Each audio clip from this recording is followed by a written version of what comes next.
सामाजिक विज्ञान की आज की क्लास में आपका स्वागत है।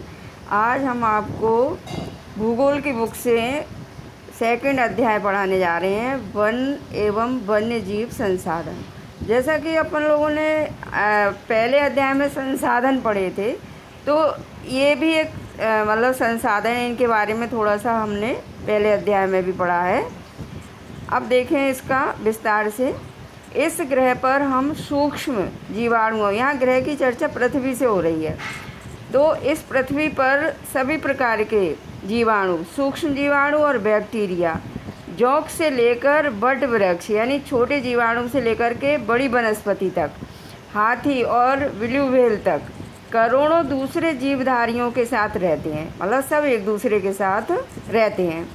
यह पूरा आवासीय स्थल, यानी ये पृथ्वी इन सब जीवधारियों का आवासीय स्थल है जिस पर हम रह रहे हैं। अत्यधिक जैव विविधताओं से भरा हुआ है, यानी पृथ्वी पर बहुत सारी जैव विविधताएं हैं। मानव और दूसरे जीवधारी एक जटिल पारिस्थितिकी तंत्र का निर्माण करते हैं, यानी एक ये तंत्र बना हुआ है जिसका हम मात्र एक हिस्सा हैं। मनुष्य जो है इस तंत्र का केवल एक हिस्सा है और अपने अस्तित्व के लिए इसके विभिन्न तत्वों पर निर्भर करते हैं। उदाहरण के लिए देखिए, जैसे वायु, सभी जानते हैं बिना वायु के तो कोई जीवित ही नहीं रह पाएगा थोड़ी देर के लिए भी, जिसमें हम सांस लेते हैं। जल, जिसे हम पीते हैं। मृदा यानी मिट्टी का उपयोग, सभी जानते हैं कि कितना हम लोग मिट्टी का उपयोग करते हैं। मृदा जो अनाज पैदा करती है, जिसके बिना हम जीवित नहीं रह सकते।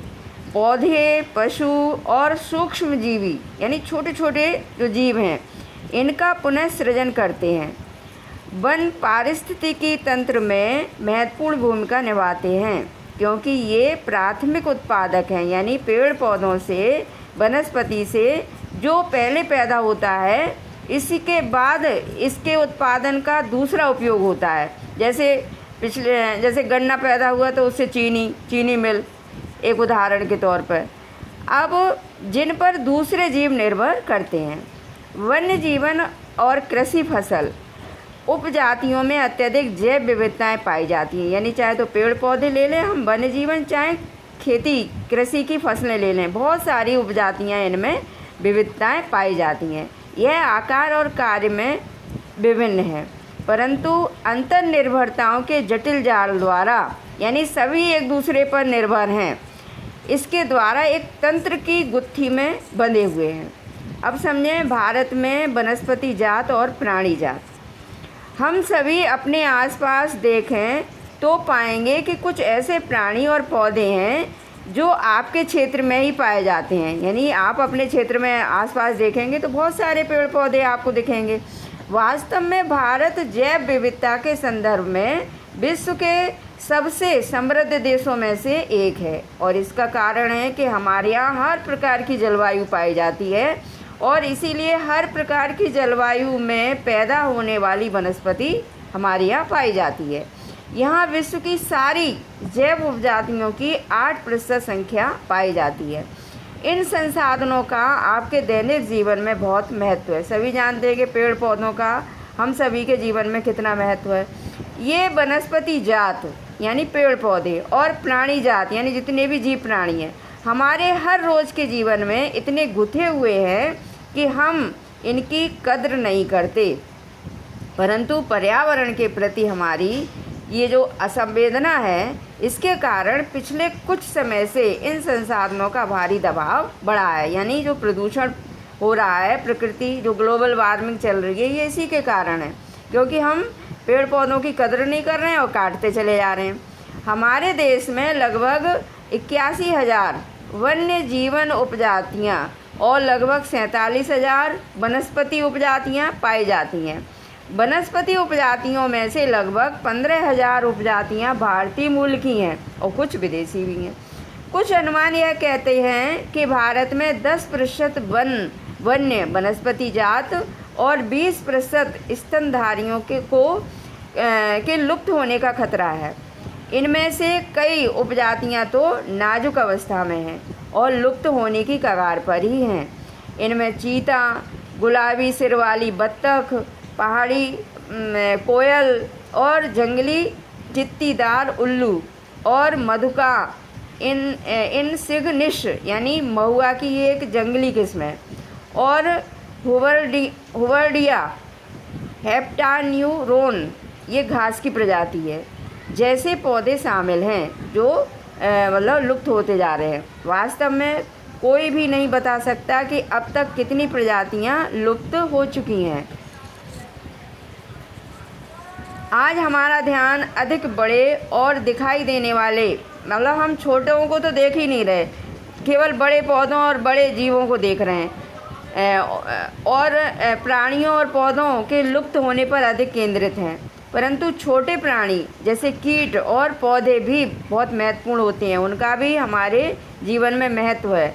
भारत में बड़े प्राणियों में से स्तनधारियों की 79 जातियाँ, पक्षियों की 44 जातियाँ, सरीसृपों की 15 जातियाँ और जल स्थल चरों की 3 जातियों के लुप्त होने का खतरा बना हुआ है। लगभग 15,000 पादप यानी पौधे जातियों के भी लुप्त होने का खतरा है। फूलदार वनस्पति और रीढ़धारी प्राणियों के लुप्त होने की भी दर लुप्त होने की प्राकृतिक दर से 50 से 100 गुना ज़्यादा है। अब देखिए लुप्त होने वाले वन। भारत में जिस पैमाने पर वन कटाई हो रही है वह विचलित कर देने वाली बात है। देश में वन आवरण के अंतर्गत अनुमानित 78.92 मिलियन हेक्टेयर क्षेत्रफल, मतलब इतने क्षेत्रफल में वन है, और यह देश के कुल भौगोलिक क्षेत्रफल का 24.01% हिस्सा है। सघन वन 12.24% में हैं और खुला वन यानी जो बिखरे हुए हैं ये 8.99% और मैंग्रोव वन ये 0.14% पर हैं। अब विभिन्न प्रकार के पौधे और प्राणी। अंतर्राष्ट्रीय प्राकृतिक संरक्षण और प्राकृतिक संसाधन संरक्षण संघ के अनुसार ये रिपोर्ट है, इन्होंने जो है कुछ श्रेणियां बताई हैं। इसमें देखिए सामान्य जातियां। सामान्य जाति में वो आते हैं जिनकी संख्या जीवित रहने के लिए सामान्य मानी जाती है, जैसे पशु और पेड़ों में साल, चीड़ और कृंतक यानी रोडेंट्स इत्यादि। दूसरा संकटग्रस्त जातियाँ यानी इनके लुप्त होने का खतरा है। ये वे जातियाँ हैं जिनके लुप्त होने का खतरा है, जिन विषम परिस्थितियों के कारण इनकी संख्या कम हुई है। यदि वे परिस्थितियाँ जारी रहती हैं तो इन जातियों का जीवित रहना कठिन है। इसमें है काला हिरण, मगरमच्छ, भारतीय जंगली गधा, गैंडा, शेर, पूँछ वाला बंदर, संगाई, ये मणिपुरी हिरण है इत्यादि इस प्रकार की जातियों के उदाहरण हैं। और अगला है सुभेद्य जातियाँ। ये वे जातियाँ हैं जिनकी संख्या भी घट रही है। यदि विपरीत प्रभाव डालने वाली परिस्थितियाँ नहीं बदली जो इनकी संख्या घटा रही हैं तो इनकी संख्या और ज़्यादा घट जाएगी और ये संकटग्रस्त जातियों की श्रेणी में शामिल हो जाएंगी। इसमें है नीली भेड़, एशियाई हाथी, गंगा नदी की डॉल्फिन मछली इत्यादि इस प्रकार की जातियों के उदाहरण हैं। और इसी क्रम में दुर्लभ जातियाँ, इन जातियों की संख्या बहुत कम या सुभेद्य है और यदि इनको प्रभावित करने वाली विषम परिस्थितियाँ नहीं बदली, नहीं परिवर्तित होती हैं तो यह संकटग्रस्त जातियों की श्रेणी में आ जाएंगी। अगली है स्थानिक जातियाँ। प्राकृतिक या भौगोलिक सीमाओं से अलग विशेष क्षेत्रों में पाई जाने वाली जातियाँ जैसे अंडमानी टील, निकोबारी कबूतर, ये क्षेत्रीय जातियाँ, और अंडमानी जंगली सुअर और अरुणाचल के मिथुन इन जातियों के उदाहरण हैं।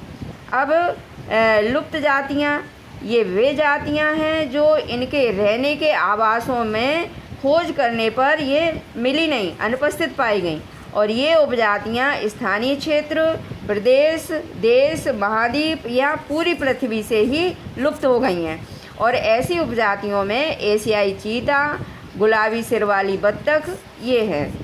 अब देखिए एशियाई चीता की पहचान क्या है। भूमि पर रहने वाला दुनिया का सबसे तेज स्तनधारी प्राणी है ये चीता। ये बिल्ली परिवार का एक अजूबा और विशिष्ट सदस्य है। जो 112 किलोमीटर प्रति घंटा की गति से दौड़ सकता है। लोगों को आमतौर पर भ्रम रहता है कि चीता एक तेंदुआ होता है।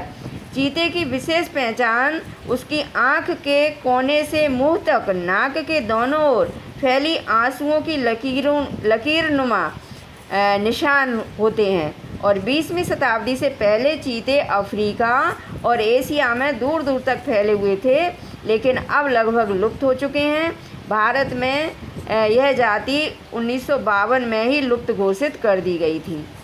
आज की क्लास यहीं समाप्त होती है। धन्यवाद।